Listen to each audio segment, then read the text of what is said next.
स्वागत है आप सबका हमारे YouTube चैनल एग्ज़ाम सर्वर पे।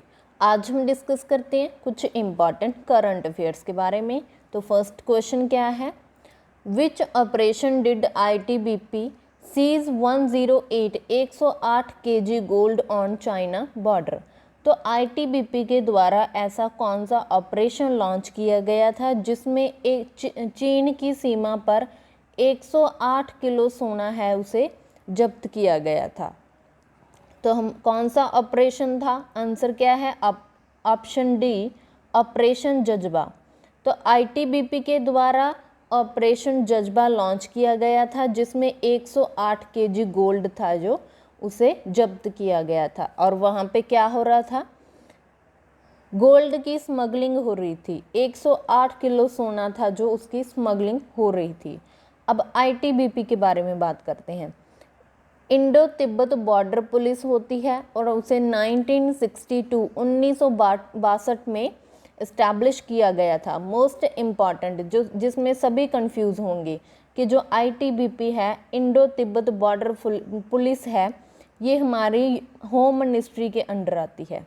ठीक है, किसके अंडर आती है, होम मिनिस्ट्री के अंडर। आगे साथ में कुछ रिवीजन कर लेते हैं जो रिसेंटली कुछ ऑपरेशंस भारत सरकार के द्वारा लॉन्च किए गए थे। तो ऑपरेशन करुणा ये म्यांमार में था। जब भी हमारे भारतीय किसी फॉरेन कंट्रीज़ में किसी मुसीबत के टाइम पे फंस जाते हैं तो उनको बाहर निकालने के लिए, वापस इंडिया लाने के लिए भारत सरकार के द्वारा ये ऑपरेशंस लॉन्च किए जाते हैं। और ऑपरेशन करुणा म्यांमार से लाने के लिए था। ऑपरेशन गंगा यूक्रेन से, जब भारतीय यूक्रेन और रशिया की वॉर चल रही थी तो वहाँ से पे इंडियंस को वापस लाने के लिए था। ऑपरेशन देव शक्ति अफ़गानिस्तान के लिए था। ऑपरेशन दोस्त टर्की एंड सीरिया में जितने इंडियंस थे उनको लाने के लिए था। ऑपरेशन कावेरी सूडान के लिए था। ऑपरेशन इंद्रावती हैती के लिए था। Operation Sarvashakti Jammu Kashmir. Operation Ajay Israel and operation Sard Hawa जो हमारे BSF के लिए था। ये साथ में कुछ ऑपरेशंस की रिवीजन थी। आगे चलते हैं क्वेश्चन पे। Who won the title of world championship of legends 2024। ये मोस्ट इम्पॉर्टेंट क्वेश्चन है क्योंकि इस बार ही इसे जो लॉन्च किया गया है, इस बार इसी जो चैम्पियनशिप है उसको किया गया था। तो वर्ल्ड चैम्पियनशिप ऑफ लेजेंड्स 2024 का खिताब किसने जीता है? तो आंसर क्या होगा, ऑप्शन ए इंडिया चैम्पियनशिप। तो ये हमारा भारत चैम्पियनशिप है जिन्होंने इस वर्ल्ड चैम्पियनशिप ऑफ लेजेंड्स को के खिताब को जीता है। अब ये है क्या, वर्ल्ड चैम्पियनशिप ऑफ लेजेंड। इनका नाम लेजेंड क्यों है, क्योंकि जितने भी हमारे क्रिकेट के प्लेयर जो रिटायर हो चुके हैं, जितने भी रिटायर हुए लेजेंड्स हैं, वो इस जो वर्ल्ड चैम्पियनशिप में पार्टिसिपेट करते हैं। और ये चैम्पियनशिप उनका होता है जो रिटायरमेंट जिन्होंने ले लिया है। तो इम्पॉर्टेंट बात है कि हमारा इंडियन चैम्पियनशिप उन जो इंडियंस ने इनको जीता है।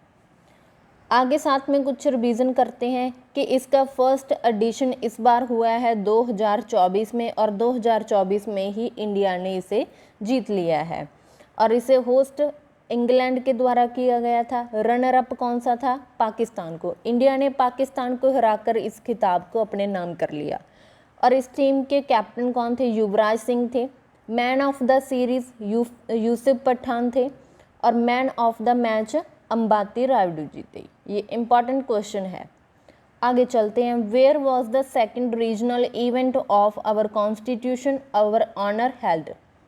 तो हमारा संविधान हमारा सम्मान, ये दूसरा क्षेत्रीय कार्यक्रम को कहाँ पे आयोजित किया गया? तो आंसर क्या होगा, ऑप्शन बी प्रयागराज। प्रयागराज कहाँ पे है, उत्तर प्रदेश में है। वहीं पे इस इवेंट को किया गया है।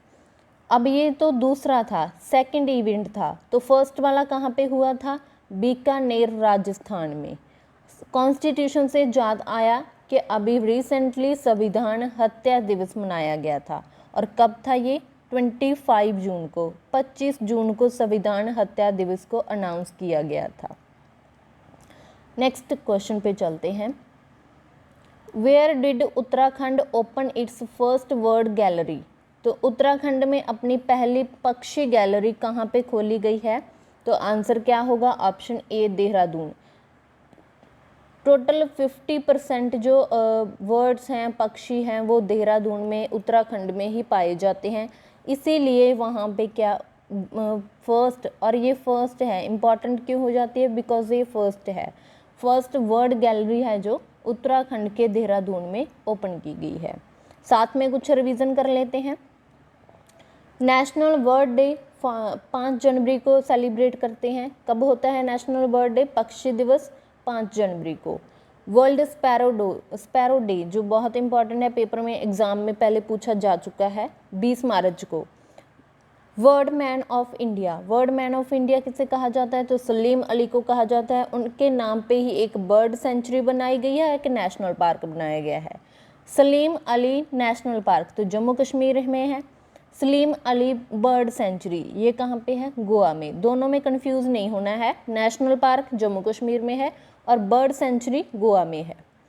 First state to implement new education policy at pre primary level, तो ये किसके द्वारा की गई है?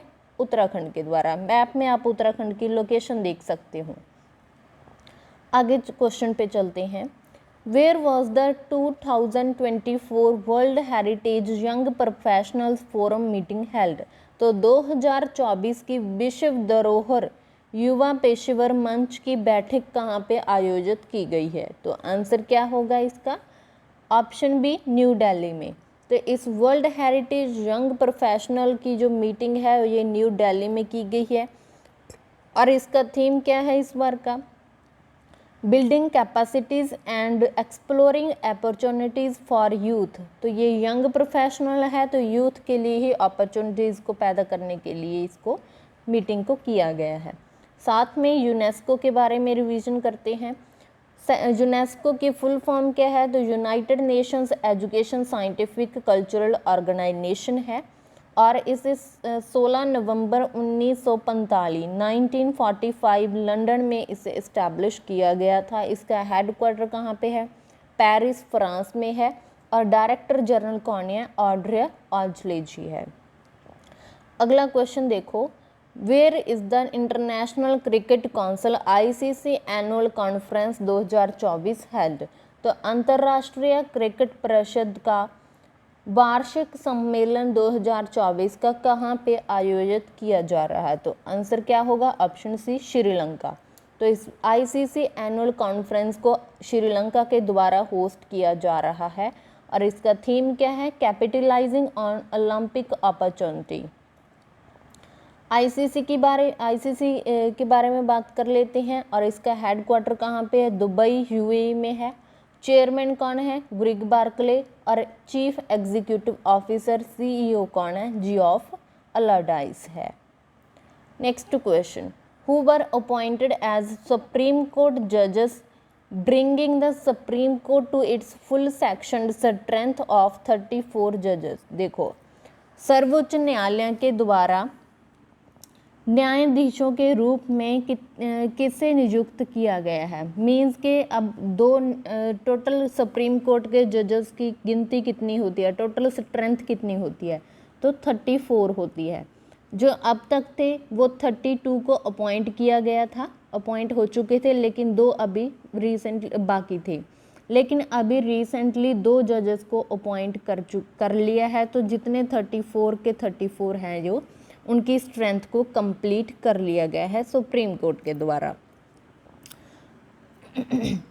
और ये 2 जो नए जजेस हैं जिनको अपॉइंट किया गया है उनका नाम क्या है? तो ये आज का मोस्ट इम्पॉर्टेंट क्वेश्चन हो सकता है, बिकॉज ये एग्ज़ाम में इनका नाम पूछा जा सकता है और जजेस की आपको जो गिनती है वो भी पूछी जा सकती है कि टोटल कितने सुप्रीम कोर्ट में जजेस हैं जो अपॉइंट हैं।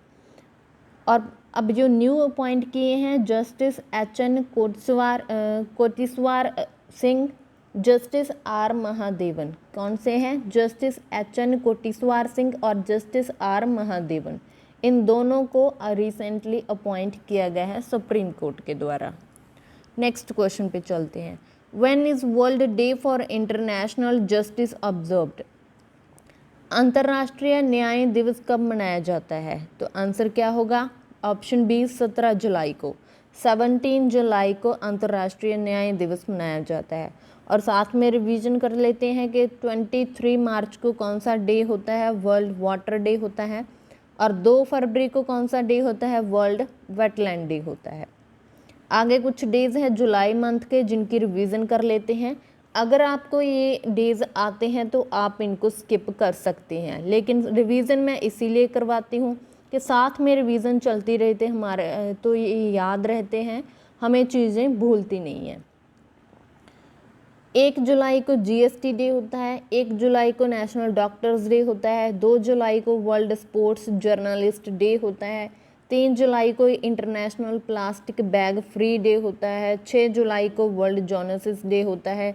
और मैं बता चुकी हूँ बहुत बार कि ये जोनोसिस क्या है? जोनोटिकल एक डिसीज़ होती है जो एनिमल से ह्यूमन को होती है। 11 जुलाई को वर्ल्ड पॉपुलेशन डे होता है, 15 जुलाई को वर्ल्ड यूथ स्किल्स डे होता है। आगे चलते हैं। Where was Asia's first health research related pre clinical network facility under CEPI inaugurated? तो एशिया का पहला हेल्थ रिसर्च है जो उसे जो इनैगोरेट किया गया है और उसका नाम क्या है? Pre clinical network facility. और इसे कहाँ पे इनैगोरेट किया गया है? तो आंसर क्या होगा? ऑप्शन बी फरीदाबाद में। महामारी तैयारी नवाचार गठबंधन कि जब भी हमारे देश में कोई महामारी फैलती है तो उसके लिए इस प्री क्लिनिकल नेटवर्क फैसिलिटी को CEPI, जिसकी फुल फॉर्म क्या है? Coalition of epidemic preparedness innovations के द्वारा इसे इनैगोरेट किया गया है। इसका उद्घाटन किया गया है फरीदाबाद में। अब जब कोई महामारी आती है तो उसके लिए हमें तैयार रहना चाहिए, उसके लिए कैसी वैक्सीन चाहिए, ये सब कुछ क्या है? इसमें रिसर्च किया जाएगा, वैसी जो वैक्सीन है उसे डेवलपमेंट की जाएगी। बहुत अच्छी बात है कि हमारे देश में जो प्री क्लिनिक नेटवर्क फैसिलिटीज़ को ओपन किया गया है हेल्थ के ऊपर रिसर्च करने के लिए, वैक्सीन्स को लाने के लिए, उनके ऊपर रिसर्च करने के लिए। और इसे किसके अंडर आता है? किसके द्वारा इनैगोरेट किया गया है? तो union minister doctor Jitendra Singh ji के द्वारा। और ये सपोर्ट करेगा research in vaccine development like जैसे निपा वायरस। मैंने पहले भी बताया है कि ये महामारी के जो जितने भी महामारी की डिसीजेज होती हैं उनके लिए है। आगे चलते हैं नेक्स्ट क्वेश्चन पे। What is the objective of one scientist one product scheme launched by ICAR? ICAR क्या है? इसकी फुल फॉर्म क्या है? Indian council of agricultural research. तो इनके द्वारा one scientist one product scheme को लॉन्च किया गया है। और इसका ऑब्जेक्टिव क्या है इस स्कीम का? तो option B to enhance research in agriculture and animal husbandry. तो एग्रीकल्चर एंड एनिमल हस्बेंड्री में रिसर्च करना, उसको प्रमोट करना, आगे बढ़ावा देना, आगे लेकर जाना इसका मेन मोटिव है। One scientist one product. और इस स्कीम को 5 ईयर्स के लिए 5 साल के लिए जो स्कीम को लागू किया गया है। और इसका मेन फोकस क्या रहेगा कि high yielding oil seeds and pulses की वैरायटीज़ को लेकर आना। पल्सेस मीन्स दालों की, और जो आपके ऑयल की होती हैं क्रॉप्स, उनके सीड्स को डिफरेंट वैरायटीज़ में लेकर आना। और इनका एक गोल है रखा गया है ICAR का कि डेवलप किया जाएगा 100 न्यू सीड्स को, 100 न्यू सीड्स वैरायटीज़ को, 100 फार्मर टेक्नोलॉजीज़ को 100 डेज़ में। देखो जो 100 न्यू वैरायटीज़ होंगी, 100 फार्म टेक्नोलॉजीज़ होंगी, उनको 100 डेज़ के अंदर, 100 दिन के अंदर अंदर उनको डेवलप किया जाएगा। आप देख सकते हैं कि रिलीज़ इनके ICAR के द्वारा 323 न्यू वैरायटीज़ को ऑफ 56 क्रॉप्स की जो रिलीज़ कर दी गई है। कि देख लो 323 न्यू वैरायटीज़, इतनी न्यू वैरायटीज़ 56 क्रॉप्स की जो अब तक रिलीज़ कर दी गई है ICAR के द्वारा। न्यूज़ आप देख सकते हो। आगे चलते हैं। Which French player announced his international retirement after Euro 2024। तो कौन से फ्रांसीसी खिलाड़ी हैं जिनके द्वारा यूरो 2024 कप के बाद अपना संन्यास को जो घोषित कर दिया गया है, रिटायरमेंट को घोषित कर दिया गया है। तो आंसर क्या होगा? ऑप्शन डी, ओलिवियर जिराड को। Next question, who received 2024 pioneer of the year award. तो पायोनियर ऑफ द ईयर पुरस्कार किसे प्राप्त हुआ है 2024 का? तो आंसर क्या होगा? ग्रेटा जर्विंग। तो ग्रेटा जर्विंग को ये जो pioneer of the year award दिया गया है। अपॉइंटमेंट से, अवार्ड से आपको डायरेक्टली 1 लाइनर क्वेश्चन एग्जाम में देखने को मिलते हैं। Okay, thank you. Please like, share and subscribe my YouTube channel.